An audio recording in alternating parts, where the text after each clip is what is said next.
Hey, how's it going, everyone? I got another knife review for you of the Emerson CQC-15 series.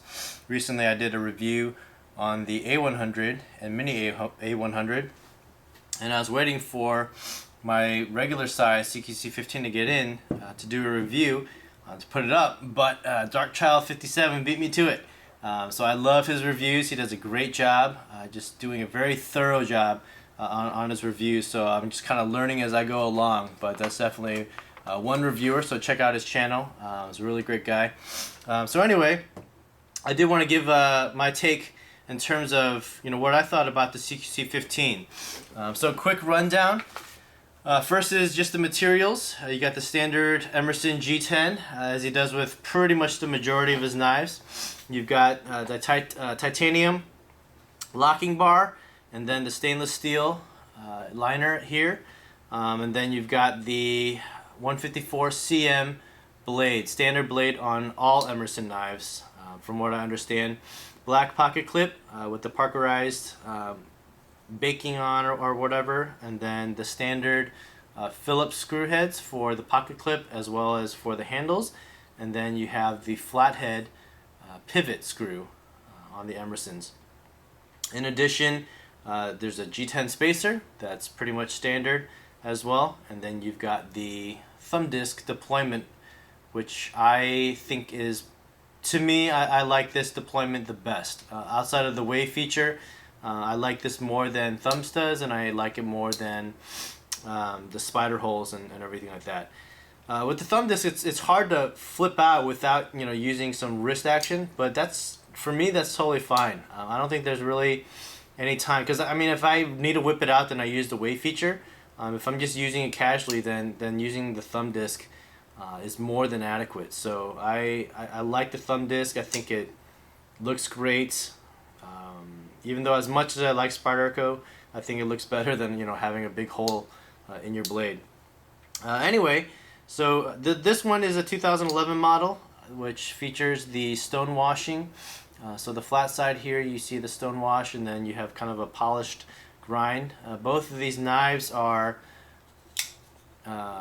conventional V grind. So the CQC-15s are conventional V grind, and it has a chisel secondary bevel, so it's sharpened on this side, and then on this side it's just flat along the grain of this primary bevel here.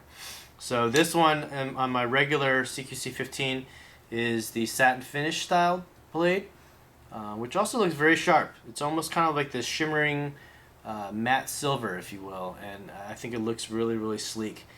This is a 2008 model. One thing that I also noticed about these two blades in particular is that I don't know if it's, I've never seen a 2011 version of the regular CQC-15, but the 2011 one has this slight swedge here, which adds to just the aesthetics of the blade, which I think just looks really sharp. Whereas this one is just kind of flat. There's no swedge whatsoever. It just goes down to the tanto tip.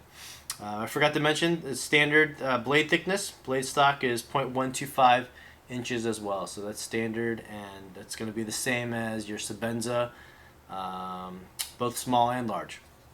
So quick size comparison with these knives here.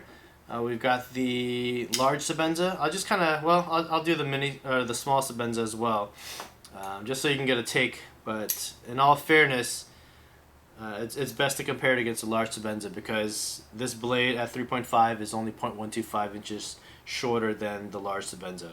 So that's how they match up. And then comparison against the CQC-7V.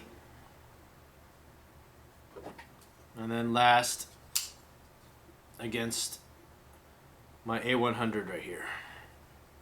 So this, these two blades I think are almost identical in size. I know the handle on the A100 is a little bit longer than the Sebenza. One thing to note as well, I guess kind of important, is that the thickness of these blades, so the thickness of these handles are the exact same, so I'll just use one of them as an example. If you compare this against the A100, The handles are actually thinner on the CQC-15. I don't know if you can see that right there. But the A100's on the bottom and the CQC-15's on top. And so it's a good, I would say, millimeter to 2 millimeters less thick or thinner than the A100.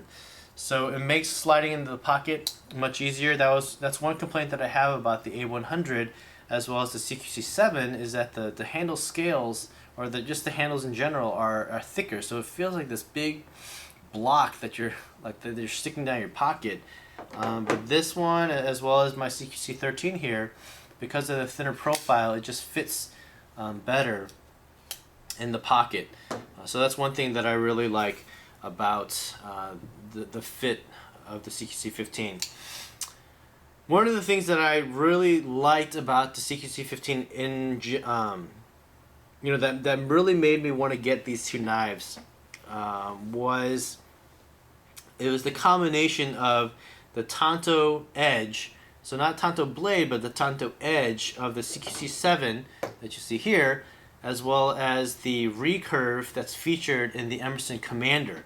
Now, I don't have an Emerson Commander in my collection, and one of the reasons is because I didn't like how deep that recurve was, and I always thought maybe it'd be a problem in terms of sharpening.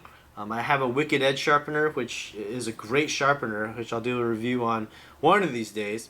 But the recurve on the Commander was just so deep.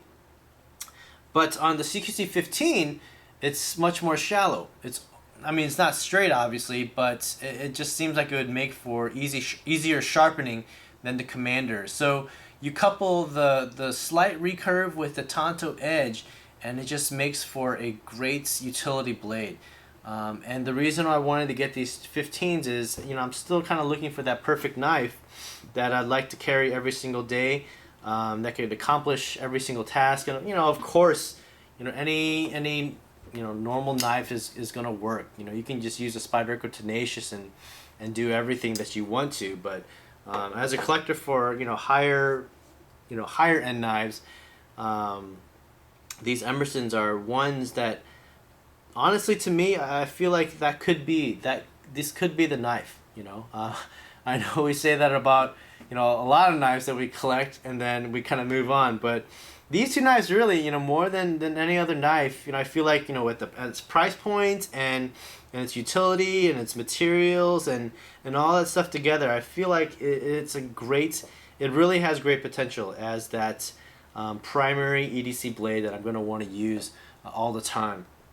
And one thing in particular of why I might feel that way is just the overall ergonomics of these knives. The handles are super comfortable, whether it's to be used tactically or whether it's to be used in everyday carry situations.